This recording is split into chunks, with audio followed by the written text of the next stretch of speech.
પ્રયોગ નંબર 5 આપેલ ગેલ્વેનોમીટરનો figure of મેરિટનો ઉપયોગ કરીને આપેલ ગેલ્વેનોમીટરનું વોલ્ટમીટરમાં રૂપાંતરણ કરવું અને આપેલ ગેલ્વેનોમીટરનું એમીટરમાં રૂપાંતરણ કરવું. તો આપણે સૌથી પહેલા વાત કરશું કે આપેલ ગેલ્વેનોમીટરનું એમીટરમાં કેવી રીતના રૂપાંતરણ કરવામાં આવે છે.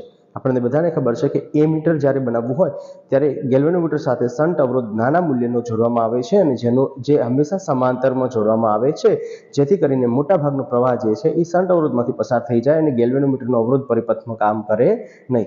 તો સૌથી પહેલા પરિપથ કઈ રીતના બનાવવું, કેવી રીતના જોડવું, એના પહેલા વાત કરી લઈએ કે ભાઈ અહીંયા સાધન સામગ્રી કઈ કઈ જોઈશે. તો સૌથી પહેલા આપણે જરૂરિયાત છે બેટરીની. બેટરી બાદ મિલી એમીટર. મિલી એમીટર જે છે એ આપણને વિદ્યુત પ્રવાહ દર્શાવવા માટે પરિપથમાં વહેતો પ્રવાહ દર્શાવે છે. ગેલ્વેનોમીટર. મિલી એમીટર આપણે 0 થી 25 મિલી એમ્પિયરનું લીધું છે. ગેલ્વેનોમીટર લીધું છે. ગેલ્વેનોમીટરની સાથે આપણે શન્ટ અવરોધમાં શું જોડવાના છીએ? શન્ટ અવરોધ જોડવાના છીએ, સમાંતરમાં જોડવાના છીએ ગેલ્વેનોમીટર સાથે.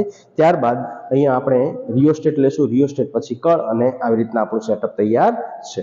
હવે કેવી રીતના પરિપથ જોડવું? તો વિદ્યુત પરિપથ માટે આપણે આગળ ઓલરેડી પ્રયોગ કરી ચૂક્યા છીએ ફિગર ઓફ મેરિટનો. એ પ્રયોગનો સંદર્ભ લેવો પડશે, કેમ કે આનું ફિગર ઓફ મેરિટ આપણે આગળ અભ્યાસ કરી ચૂક્યા, પ્રયોગ કરી ચૂક્યા. એમાંથી ફિગર ઓફ મેરિટ પણ મળ્યું છે અને જીનું મૂલ્ય પણ મળ્યું છે. તો જી અને ફિગર ઓફ મેરિટ મને મળી ગયું હોય તો હું આની અંદર પસાર થતો મહત્તમ પ્રવાહ પણ મેળવી શકું છું. અને જે માટેનું સૂત્ર છે IG બરાબર K × N. કે એ ફિગર ઓફ મેરિટ છે અને એન જે છે એ આનામાં રહેલા આંકાઓની સંખ્યા, એટલે કે ગેલ્વેનોમીટરમાં રહેલા આંકાઓની સંખ્યા. 0 થી 1 બાજુના આંકાઓની સંખ્યા, એટલે કે 30.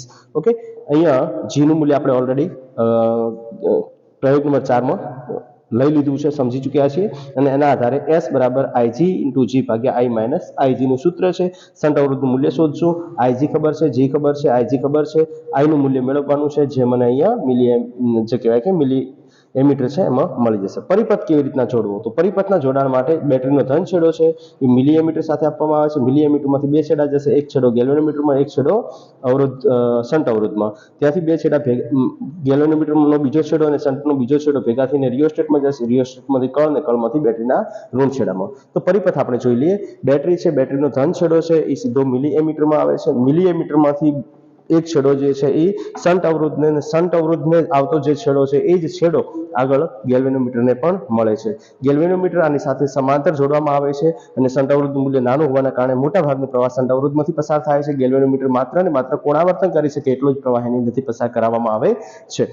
અને બીજો છેડો જે ગેલ્વેનોમીટરનો આવે છે એ મેં શન્ટ અવરોધ જે કહેવાય કે એ છેડો અને શન્ટ અવરોધનો આ બે છેડા ભેગા કરીને મેં ક્યાં આપી દીધા છે? રિયોસ્ટેટને. રિયોસ્ટેટને આપણે મહત્તમ અવરોધ પર રાખશું, મેક્સિમમ અવરોધ પર રાખશું અને ત્યારબાદ કળ અને કળથી આપણે બેટરીના ઋણ છેડાને જોડી દઈશું. તો આ પરિપથ આપણો થઈ ગયો કમ્પ્લીટ.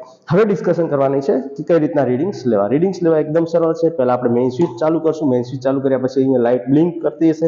બ્લિંક નથી કરતી પણ તમને દેખાય છે બ્લિંક કરતી.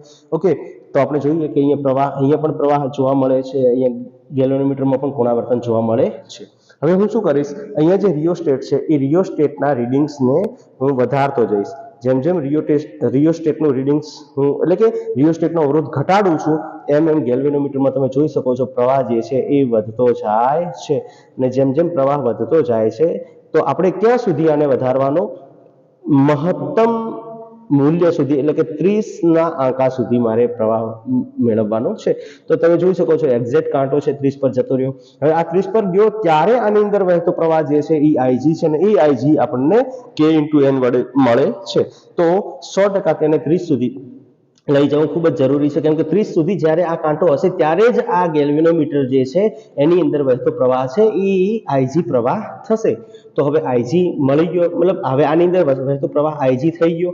IG ખબર છે આપણને, જીનું મૂલ્ય ખબર છે, IG આપણે આના ઉપરથી મેળવ્યું છે. જીનું મૂલ્ય ખબર છે, તો આ મૂલ્ય બધા મળી ગયેલા છે આપણને ઓલરેડી પ્રયોગ નંબર 4 પરથી.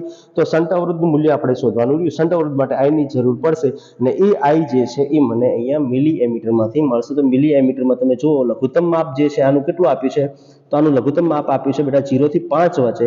0 થી 5 વચ્ચે કેટલા આંકાઓ છે? 10 આંકાઓ છે. 10 આંકાઓ છે તો 5/10. તો એક આંકાનું મૂલ્ય કેટલું થયું? 0.5.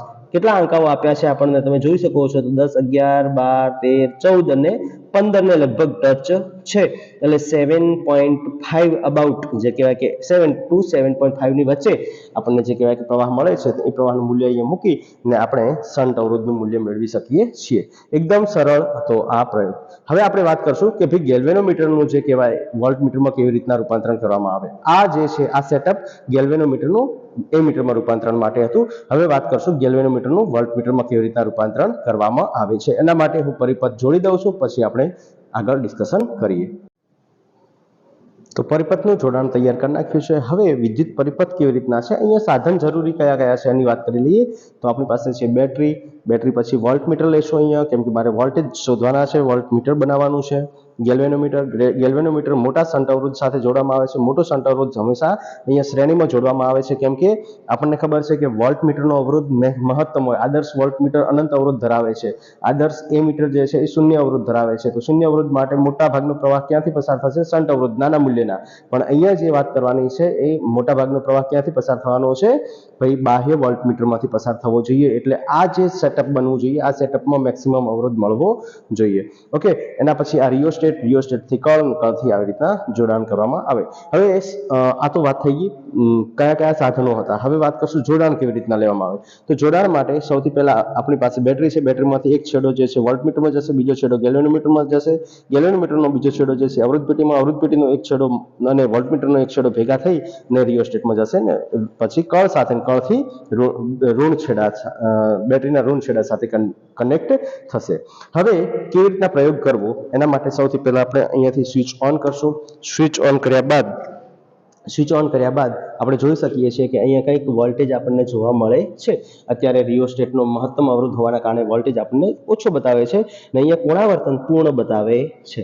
તો શું કરવાનું? આપણે આ કળને ઓપન કરી દઈશું. કળને ઓપન કર્યા પછી પરિપથનો પ્રવાહ શૂન્ય થઈ જશે અને અહીંયાથી હું 2000 ઓમ અવરોધ કાઢું છું. ઓકે, મેં 2000 ઓમ અવરોધ કાઢી અને પાછી કળ બંધ કરવાથી પણ પૂર્ણ કોણાવર્તન દર્શાવે છે. તો અગેન હું શું કરીશ? બીજી 2000 ની કળ કાઢીશ અને અહીંયા કોણાવર્તન કેવું થઈ ગયું છે? તો અહીંયા તમે જોઈ શકો છો કે કોણાવર્તન જે કહેવાય કે 30 કરતાં નાનું થઈ ગયું છે. હવે અહીંયા અવરોધ શોધવા માટે R બરાબર V/Ig - G. Ig આપણને આગળના પ્રયોગ નંબર 4 પરથી મળેલું છે. Ig પણ અહીંયા આપણે શોધી લીધું છે. G આગળના પ્રયોગ પરથી મળી ગયેલ છે. તો V જ શોધવાનું છે. પણ V ક્યારે શોધવાનું? જ્યારે Ig પ્રવાહ પસાર થતો હોય આની અંદરથી. એના માટે શું કરવાનું? તો એના માટે અહીંયાથી આપણે અવરોધો લેતા જશું. તો હવે જે 2000 ઓમનો અવરોધ હતો એની જગ્યાએ હું બીજો 1000 ઓમનો અવરોધ કાઢું છું. તો એ હજી ઘટતું જાય છે, મારે વધારવું છે. તો મેં શું કર્યું? અહીંયા 1000 ની જગ્યા આ 2000 4000 થયું એની જગ્યાએ 3000 કર્યું. 3000માં તમે જોઈ શકો છો કે હજી થોડું પ્લસમાં જાય છે. તો હું એક 500 ઓમ એટલે હવે ટોટલ કેટલું થયું? 2000 પ્લસ 1000 3000 ને 2500 થાય છે. પણ 2500 એ પાછો એ નાનું થઈ જાય છે.